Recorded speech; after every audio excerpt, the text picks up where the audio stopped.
National assembly نے اس قانون کو منظور کیا، سینٹ نے منظور کیا، اور اس کے بعد صدر صاحب کو بھیجا گیا، صدر صاحب نے اعتراض کر دیا، اعتراض لگا کے واپس آیا، اور پھر پارلیمنٹ کا مشترکہ اجلاس ہوا، اور پھر مشترکہ اجلاس نے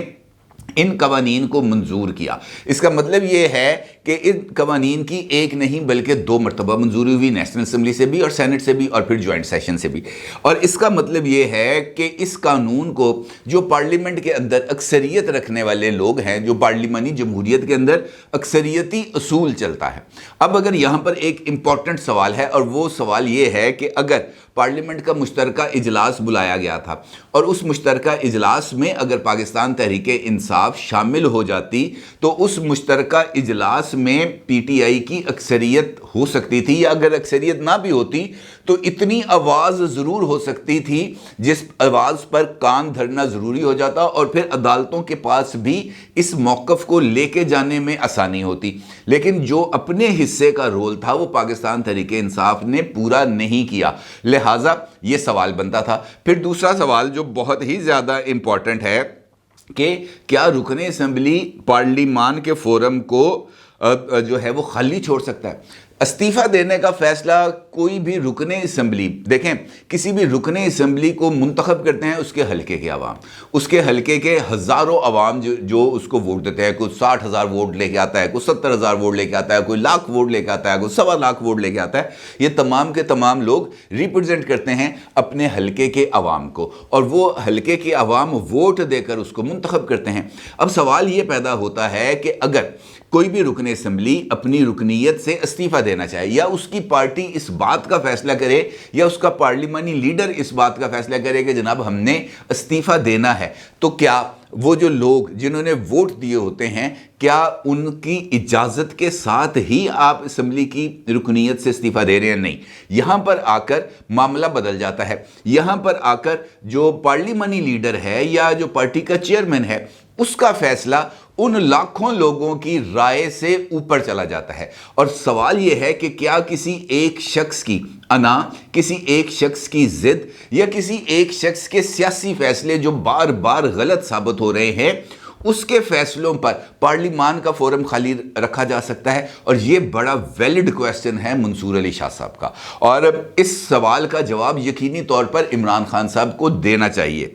پھر آپ پارلیمنٹ کی پروسیڈنگ کے اندر شریک نہیں ہوتے، آپ پارلیمنٹ کو گالیاں دیتے ہیں، آپ پارلیمنٹ کو برا بھلا کہتے ہیں، آپ پارلیمنٹ کو ہر ایک طریقے سے اپنے پیروں تلے روندنے کی کوشش کرتے ہیں، اور جب آپ وہ فورم جس کا بنیادی کام ہی لیجسلیشن ہے، قانون سازی ہے، جب وہ قانون سازی کرتی ہے، آپ وہ پنڈورا باکس اٹھاتے ہیں اور جا کے عدالتوں کے سر منڈ دیتے ہیں اور کہتے ہیں جناب اس کا فیصلہ کرو، کیونکہ اور یہاں پر آ کر سب سے امپورٹنٹ سوال پیدا ہوتا ہے کہ پارلیمنٹ کے اندر فیصلہ ہونا ہے کثرت رائے پر۔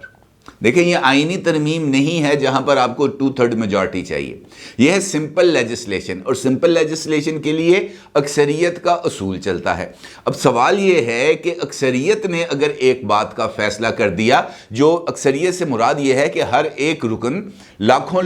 ہزاروں لوگوں کے ووٹ لے کے آیا، اور مجموعی طور پر national assembly in fact will of the people, یعنی عوام کی رائے کا اظہار کا ایک ذریعہ ہے جو وہ اپنے منتخب نمائندے کے ذریعے پارلیمنٹ کے پلیٹ فارم پہ کرتے ہیں۔ یعنی رکن اسمبلی پارلیمنٹ کے پلیٹ فارم کے اوپر جو بھی بات کرتا ہے، جو بھی تقریر کرتا ہے، جو بھی اعتراض کرتا ہے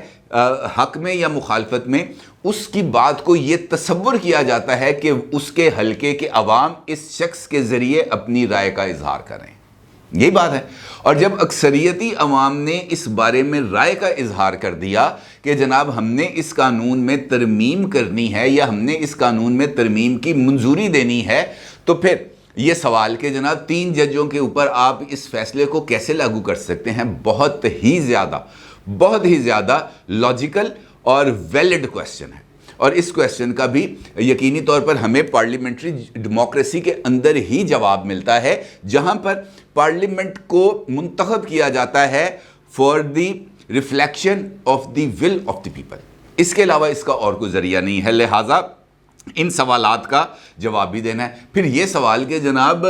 کیا پاکستان کے عوام ان قوانین کے خلاف سڑکوں پر نکلے ہیں؟ کسی نے چیخو پکار کی ہے؟ کسی نے کوئی آواز اٹھائی ہے؟ کسی طرف سے کوئی مخالفت آئی ہے؟ تو اس کا جواب بھی ہے یقینی طور پر نہیں۔ اب ان سوالات کے بعد ایک تصویر ہمارے سامنے کلیئر ہوتی ہے کہ ایک رول کو واضح کرنے کی کوشش کی گئی ہے منصور علی شاہ صاحب کی جانب سے، جو معزز جج ہیں اس بینچ کے، اور انہوں نے اس بات کو اسٹیبلش کرنے کی کوشش کی ہے کہ اگر ہر ایک فریق جو پارلیمانی پولیٹکس کے اندر موجود ہے، اگر وہ اپنے رول کو اچھے طریقے سے اور آئین کے تقاضوں کے مطابق ادا کرتا ہے، پھر وہ ریمیڈی کے لیے پہنچ سکتا ہے سپریم کورٹ آف پاکستان کے فورم پر، جس کے فرائض کے اندر جہاں پر انصاف فراہم کرنا بھی ہے، وہاں پر کی جانے والی قانون سازی کا جائزہ لینا بھی ہے اور آئین کی تشریح بھی ہے۔ یہ بات بھی دستور پاکستان میں لکھی ہے۔ لیکن اگر فریق اپنی تمام تر آئینی اور پارلیمانی ذمہ داریوں کو پورا نہیں کرتا، تو پھر سوال یہ ویلڈ ہے کہ وہ پھر کس منہ سے آ رہا ہے اس فورم پر جہاں پر اس کو ریلیف چاہیے، اور 3 ججز کو اس بارے میں یہ کہا جا رہا ہے کہ وہ اس جو قانون سازی ہے جو پارلیمنٹ کے روایات کے مطابق کثرت رائے سے دی گئی ہے ان کو سیٹ اسائیڈ کر دے۔ پھر اب کچھ چیزیں ہیں جو یہ خبر میرے سامنے پڑی ہے ڈان نیوز کی، اس کے اندر ہے، وہ میں ایز اٹ از آپ کی خدمت میں پیش کرتا ہوں۔ اس دوران chief justice mister justice Umar Ata Bandial نے ریمارکس دیے کہ اس نقطے پر عمران خان سے جواب لیں گے، یعنی یہ جو 8 سوال دیے گئے ہیں ان نقطے پر عمران خان صاحب سے جواب لیں گے۔ انہوں نے کہا کیا صرف اس بنیاد پر عوامی مفاد کا مقدمہ نہ سنیں کہ درخواست گزار کا کانڈکٹ درست نہیں تھا۔ یہ وہ بات ہے، یعنی جسٹس منصور علی شاہ صاحب کی طرف سے جو 8 سوال یا 8 نکات عمران خان صاحب کے کانڈکٹ پر اٹھائے گئے، چیف جسٹس صاحب کا یہ ماننا ہے کہ کیا صرف اس وجہ سے ہم یہ کیس نہ سنیں کہ جناب درخواست دہندہ کا جو کانڈکٹ ہے وہ درست نہیں ہے۔ اس موقع پر جسٹس اعجاز الاحسن نے استفسار کیا کہ پارلیمان کے مشترکہ اجلاس میں کتنے ارکان نے نیب ترامیم کی منظوری دی؟ وکیل مخدوم علی خان نے کہا بل منظوری کے وقت مشترکہ اجلاس میں 166 ارکان شریک تھے۔ جسٹس اعجاز الاحسن نے ریمارکس دیے کہ مشترکہ اجلاس میں ارکان کی تعداد 446 ہوتی ہے، یعنی آدھے سے کم لوگوں نے ووٹ دیا۔ عدالت صرف بنیادی حقوق اور آئینی حدود پار کرنے کے نکات کا جائزہ لے رہی ہے۔ ٹھیک ہے جی، یہ دونوں پوائنٹس میں نے آپ کے سامنے رکھے ہیں تاکہ پتہ چل جائے کہ کون سی چیز کو کس طریقے سے کس نقطہ نظر سے دیکھا جا رہا ہے۔ میں بڑے محفوظ الفاظ کے اندر آپ سے اس بارے میں بات کرتا ہوں، کیونکہ اس کے بعد جسٹس اعجاز الاحسن صاحب کا یہ کہنا تھا کہ عمران خان کے کانڈکٹ پر سوال تب اٹھتا اگر نیب ترامیم سے ان کو کوئی ذاتی فائدہ ہوتا۔ بظاہر درخواست گزار کا نیب ترامیم سے کوئی ذاتی مفاد منسلک نہیں لگتا۔ اب یہاں پر ہمیں تھوڑی دیر رکنا پڑے گا، کیونکہ یہ وہی نقطہ آ گیا کہ عمران خان کا چونکہ اس کیس میں نیب کے اندر اس کے خلاف کوئی کیس نہیں چل رہا، لہٰذا ہم وہ جو ہے ایک ویلڈ فریق ہے اور وہ سیاستدان ہونے کے ساتھ ساتھ ایک عام شہری بھی ہے، لہٰذا ہم اس کی درخواست کو سن سکتے ہیں۔ یہ ایک پہلو تو ضرور ہے، اس کو بالکل مد نظر رکھنا چاہیے، لیکن وہ دوسرا پہلو جو بطور سیاستدان ذمہ داریاں دیتا ہے عمران خان صاحب کو، وہ دوسرا پہلو جو ایک پارٹی ہیڈ کے لیے ذمہ داریاں تفویض کرتا ہے پولیٹیکل پارٹیز ایکٹ کے تحت، وہ پہلو جو ایک جماعت کو جس کو لوگوں نے ووٹ دیے ہوں اور پارلیمنٹ میں بھیجا ہو، وہ ان ووٹوں کے سر کے اوپر آ کر اقتدار میں رہے اور انہی لوگوں کی طرف سے جو حمایت ہے وہ واپس لیے جانے پر اقتدار سے الگ ہو جائے اور اس کے بعد کہے کہ چونکہ اب میں وزیر اعظم نہیں رہا میں اس پارلیمنٹ میں نہیں بیٹھوں گا۔ اس کانڈکٹ کے بارے میں کیا رائے دی جائے گی؟ یہ بھی ویسا ہی کانڈکٹ ہے جس کا تذکرہ کیا جانا ضروری ہے، کیونکہ جب تک آپ چیزوں کو ایک تناظر میں رکھ کر نہیں دیکھیں گے، ان کا حقیقی طور پر جائزہ نہیں لیں گے، انصاف کے ترازو کے پلڑوں کو برابر نہیں کریں گے، انصاف نہیں ہو سکتا، انصاف نہیں ہو سکتا۔ آپ سر کے بل کھڑے ہو جائیں میلارڈ، یہ انصاف نہیں ہو سکتا۔ انصاف کے لیے ضروری ہے کہ پلڑے کو برابر رکھنا ہے، اور یہ برابری آپ کے لیے بہت زیادہ لازم ہے۔ بے شک آپ اس قانون کو لیجسلیشن کو منسوخ کر دیں، یہ آپ کا استحقاق ہے، لیکن جو سوالات جسٹس منصور علی شاہ صاحب نے اٹھائے ہیں ان سوالات کا جائزہ لینا بھی بہت زیادہ ضروری ہے۔ اسی طریقے سے لاہور ہائی کورٹ کے مسٹر جسٹس شاہد صاحب نے کل ایک فیصلہ دیا تھا جس کے اندر انہوں نے جو پی ٹی آئی کے 43 اراکین قومی اسمبلی تھے ان کے جو حلقوں کے اندر الیکشن ہے اس کو مؤخر کر دیا تھا اور آرڈرز کو سسپینڈ کر دیا تھا۔ آج انہوں نے ایک تفصیلی فیصلہ جاری کر کے اس ایک تاثر کو بھی زائل کر دیا کہ انہوں نے اسپیکر کے آرڈر کو سسپینڈ کیا۔ ان کا یہ ججمنٹ کے اندر یہ بات واضح طور پر لکھی گئی ہے جو آج انہوں نے جاری کی ہے کہ جناب ہم نے صرف الیکشن کو روکا ہے،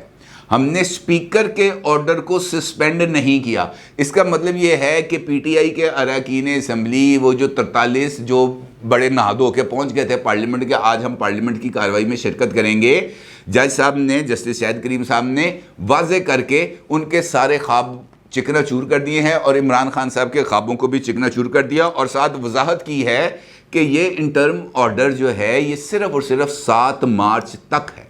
7 مارچ سے آگے نہیں جائے گا۔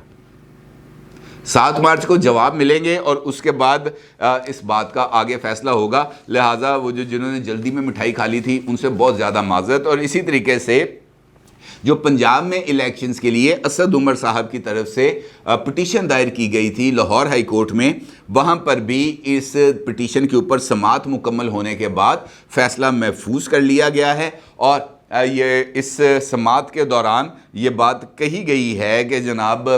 چیف سیکرٹری نے بھی اور آئی جی پنجاب نے بھی کہ جناب الیکشن کمیشن اگر ڈیٹ دے دے گا اور آرڈر پاس کر دے گا کہ جناب الیکشن کرانے ہیں تو ساڈی کی مجال ایسی نہ کریں، ہمیں تو جو بھی کام ہے وہ ہمیں کرنا پڑے گا۔ اور یہ دونوں کی طرف سے یعنی آئی جی پنجاب اور چیف سیکرٹری پنجاب کی طرف سے یہ موقف سامنے آنے کے بعد جو ہے وہ جسٹس جواد حسن صاحب نے